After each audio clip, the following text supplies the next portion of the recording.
Salut à toutes et à tous, c'est Sergent pour une petite vidéo sur Minecraft. Donc aujourd'hui on se retrouve pour un tutoriel, pour mon premier tutoriel, le premier d'une longue série que j'espère.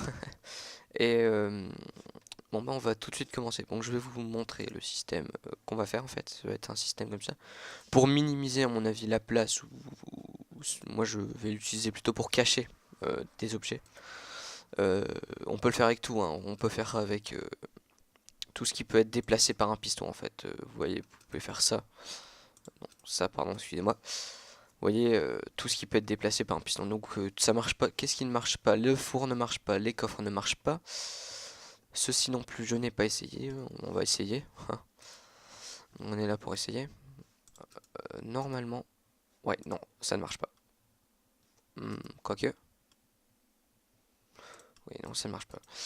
Donc, oui, avant de commencer, je vais vous parler d'un truc que j'ai dit dans mon ancienne vidéo, enfin sur mon autre vidéo.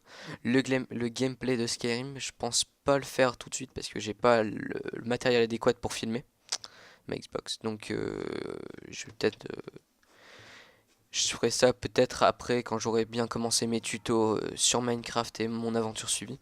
Je ferai peut-être à côté un peu de Skyrim. Euh, ouais, voilà, c'est ce que je voulais en fait dire. Donc, bon, bah, on va passer à l'étape de réalisation. Donc, vous voyez le système, je vais vous montrer. Donc, avant de commencer, il vous faut un sticky piston, deux pistons, un repeater, de la redstone, deux torches de redstone et un bouton et de la matière comme la cobble ou enfin de la matière, vous allez comprendre. Donc, vous posez le sticky piston devant vous. Vous mettez deux pistons sur ses côtés, enfin vous voyez bien. Vous mettez deux cubes à côté du sticky. Donc sur le premier, un repeater placé à 5, euh, un fil de redstone avec, avec une torche ici. Vous reliez, vous faites passer le courant à celui-ci, comme ceci. Vous mettez la redstone au-dessus pour faire passer le courant, bien sûr. Vous fermez ici. Vous mettez un bouton.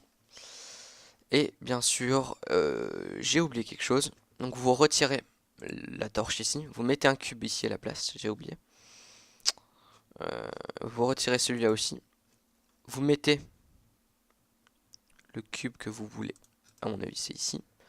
Je suis vraiment désolé hein, de vous faire plein de manips. Et je sens le fail. Ah non, j'ai réussi. Bon bah écoutez, vous avez vu. Si vous avez besoin d'un autre tuto, je vous réexpliquerai. Si vous avez besoin, j'ai Skype. Vous pouvez me donner, vous pouvez m'ajouter sur Skype. Vous m'envoyez un message. Je vous donne le Skype par message privé. Euh, donc voilà, c'est un système assez cool, surtout dans les maisons quand vous avez beaucoup trop de place déjà. Vous faites ce système pour une crafting table ou un mur complet de d'étagères de bibliothèque, pardon. Ça c'est assez cool.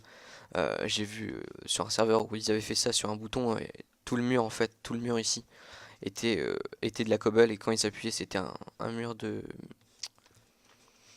bibliothèque et au milieu il y avait la table enchantée et ça faisait assez pas mal. Je ferai peut-être une autre vidéo pour vous montrer ceci. Donc écoutez, si vous avez des questions, n'hésitez pas à me le dire. Et puis bah, moi j'ai envie de vous dire si vous avez aimé bah, un pouce vert et puis ou un pouce bleu. Euh, et si vous avez pas aimé bah, un pouce rouge. Mais surtout si vous n'hésitez pas à vous abonner pour suivre mes autres vidéos. Et bah écoutez, moi je vous dis à la prochaine. Allez, salut tout le monde!